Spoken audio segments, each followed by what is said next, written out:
aleluya, aleluya, el Señor resucitó. Aleluya, aleluya, aleluya, aleluya, aleluya, aleluya, el Señor resucitó. El Señor esté con ustedes. Y con tu espíritu. Lectura del Santo Evangelio según San Juan. Gloria a ti, Señor.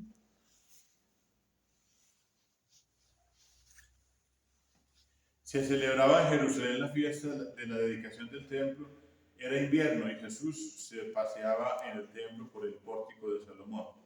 Los judíos rodeándolo le preguntaban: ¿hasta cuándo nos vas a tener en suspenso? Si tú eres el Mesías, dínoslo francamente. Jesús le respondió: se lo he dicho y no creen. Las obras que yo hago en nombre de mi Padre, esas dan testimonio de mí, pero ustedes no creen porque no son de mis ovejas. Mis ovejas escuchan mi voz y yo las conozco y ellas me siguen. Y yo les doy la vida eterna. No perecerán para siempre y nadie las arrebatará de mi mano. Lo que mi Padre me ha dado es más que todas las cosas y nadie puede arrebatar nada de la mano de mi Padre. Yo y el Padre somos uno. Palabra del Señor. Gloria a ti, Señor Jesús. Nos encontramos pues en un encuentro histórico que ha acontecido entre Bernabé y Pablo. Bernabé ha pasado por todas estos lugares de Fenicia, Chipre, Antioquía. Y bueno, sin predicar la palabra más que a los judíos. Y algunos naturales de Chipre y de Cirene, al llegar a Antioquía, se pusieron a hablar también a los griegos, anunciándoles la buena nueva del Señor. Entonces la mano del Señor estaba con ellos. Y gran número creyó y se convirtió al Señor. Entonces viene ahí un encuentro histórico, digo yo, porque Bernabé sale para Tarso. Recuerden que en Tarso es donde ha pasado el llamado que el Señor le ha hecho a Pablo. Y bueno, allí ya está empezando a hacer su obra también Pablo, ya ha hecho un recorrido, y entonces Bernabé va a buscarlo, y cuando lo encontró, se lo llevó a Antioquía, y compartieron durante todo un año.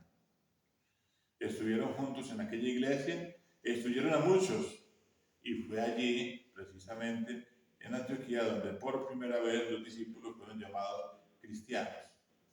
Este fue el florecimiento de la primitiva iglesia, que allí empezaron a llamarse cristianos precisamente.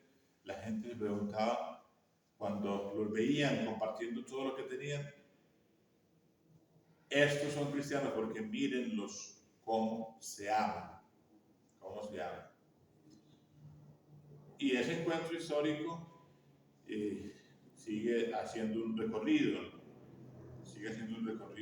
Bernabé y Pablo por distintas partes, y en algún momento también tienen una separación y cada uno va por su lado.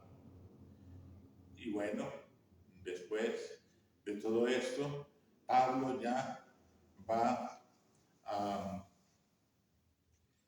Roma, y allí se encuentra nuevamente con alguien que se había separado también de él, familiar de Bernabé, Marcos, el evangelista Marcos, que lo ha abandonado en algún momento Pablo por su cobardía, por su juventud, por su inexperiencia, por sus miedos. Y ahora Marcos es el que está dándole la despedida después a Pablo allá en Roma, cuando Pablo va a entregar la vida por Jesucristo y por el Evangelio. Y ese es el último sufrimiento que tiene Pablo, entregar su propia vida en el rescate también por esas comunidades que ha engendrado el Espíritu Santo en Pablo, como un padre espiritual de todos esos lugares por donde ha misionado, por donde ha pasado. Por eso el Señor le había pronosticado, profetizado, le voy a demostrar cuánto tiene que sufrir por mí, por el Evangelio. Y ese ya es el último sufrimiento, perder su cabeza. Y él lo considera, Pablo lo considera como un trofeo, lo considera como una corona que no se marchita. Es decir, el martirio, la muerte, lo lleva a él a lo que tanto ha anunciado, al querigma que tanto ha anunciado por todos los lugares, la vida de Jesús, la pasión, la muerte y la resurrección del Señor, que este tiempo es en el que hemos estado hablando de la resurrección, porque estamos en Pascua, porque estamos en el tiempo de la resurrección. También en el Evangelio de Juan hoy se nos está hablando de esa dedicación del templo en tiempo de invierno. Jesús se pasea por el templo, por el pórtico de Salomón, y los judíos están inquietos porque esperan al Mesías, pero no creen en el Mesías. Y les dice, ¿hasta cuándo nos vas a tener en suspenso, en vilo, si tú eres el Mesías? Dínoslo francamente. Jesús se los ha demostrado de muchas maneras, con sus obras, con su testimonio, con su vida, con su entrega, con su fidelidad, con su autoridad, con las palabras que salen de su boca, con la sabiduría del Padre Celestial, con el encargo del Padre Celestial, con la voluntad del Padre Celestial, que Él la está ejecutando y la está haciendo visible en medio de la comunidad judía. Y Él dice, se lo he dicho y no creen, las obras que yo hago en nombre de mi Padre, eso dan testimonio de mí, pero ustedes no creen porque no son de mis ovejas. Esta palabra, esa frase es cosas fuertes, ¿no? Cosas fuertes. Y eso mismo puede acontecer en estos tiempos. Muchos no creen lo que acontece y lo que tiene que acontecer, porque ya no se consideran ovejas del Señor. Mis ovejas escuchan mi voz y yo las conozco. El Señor está haciendo algo extraordinario en estos tiempos, y eso extraordinario es un llamado que está haciendo a los que quieran adorarlo en espíritu y en verdad, y a los que quieran amarlo, y a los que quieran ser fieles a Él, y a los que quieran no amarlo a medias, sino así totalmente. Así como Pablo, así como Bernabé, así como los primeros apóstoles. Por eso hoy se está viviendo más que nunca la actualización de la primitiva iglesia.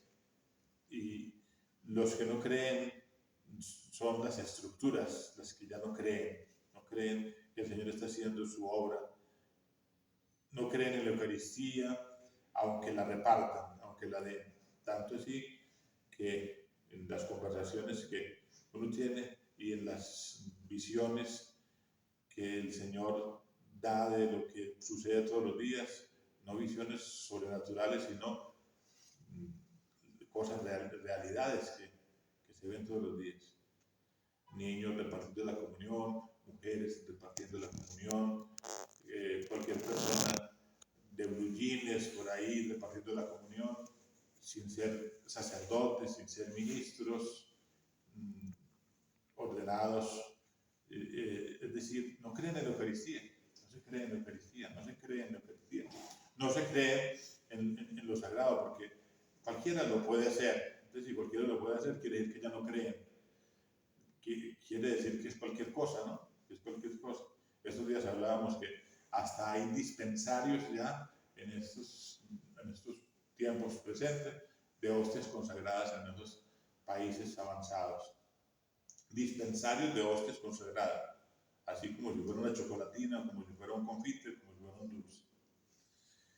Mis ovejas escuchan mi voz y yo las conozco, y ellas me siguen, y yo les doy la vida eterna. No perecerán para siempre y nadie las arrebatará de mi mano. Eso se actualiza. Nadie les puede arrebatar de la mano del Señor Jesús, porque el Señor los ha escogido y el Señor les da la gracia y el Señor da la inspiración y el Señor da el que puedan permanecer y perseverar, el que puedan dar continuidad hasta el último momento de sus vidas, el que puedan mantenerse ahí firmes sin que nada los entretenga, sin que nada los disperse, sin que nada los divida. Lo que mi Padre me ha dado es más que todas las cosas y nadie puede arrebatar nada de la mano de mi Padre. Yo y el Padre somos uno. Por eso el Señor sigue siendo muy exigente. No crean que el Señor está en este momento relajado. El Señor sigue muy exigente. Sigue siendo muy exigente y la exigencia es santidad. La exigencia es amor a lo sagrado. La exigencia es amor a lo espiritual. La exigencia es amor a la tradición. La exigencia es fidelidad a la escritura. La exigencia es fidelidad al dogma.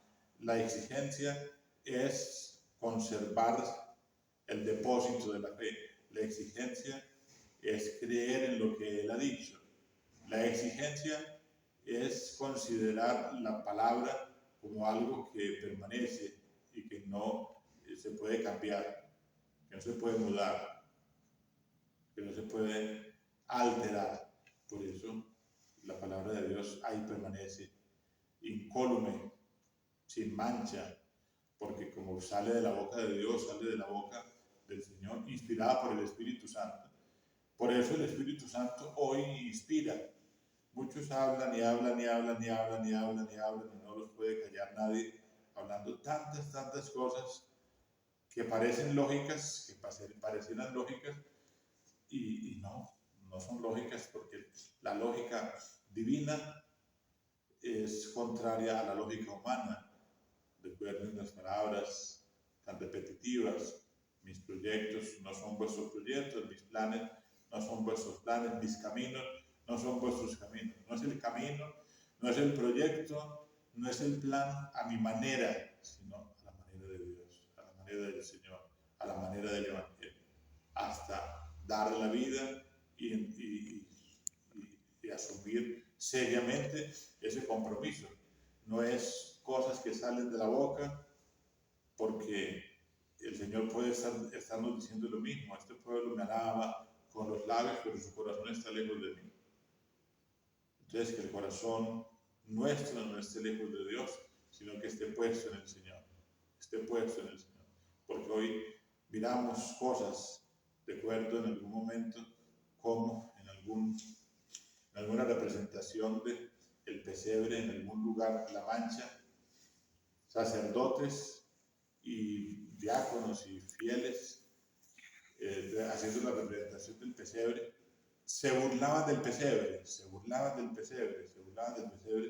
y yo me sonrojaba cómo se burlaban de San José, cómo se burlaban de la Virgen María, cómo se burlaban del Niño Jesús, cómo se burlaban de las cosas santas y sagradas, y cómo convertían ese encuentro como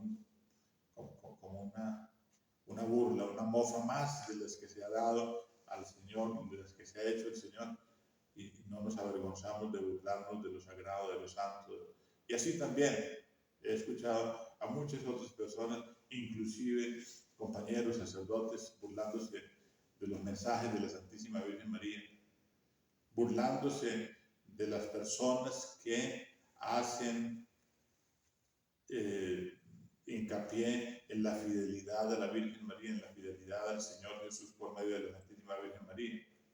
Se burlan de esas personas piadosas, de esas personas que tienen fe, de esas personas consagradas, de esas personas entregadas. Claro, y demuestran ahí realmente lo que realmente son.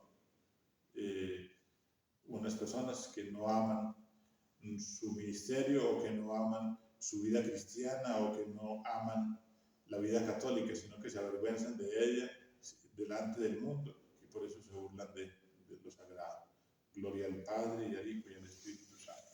Como era en un principio, y siempre, por los siglos de los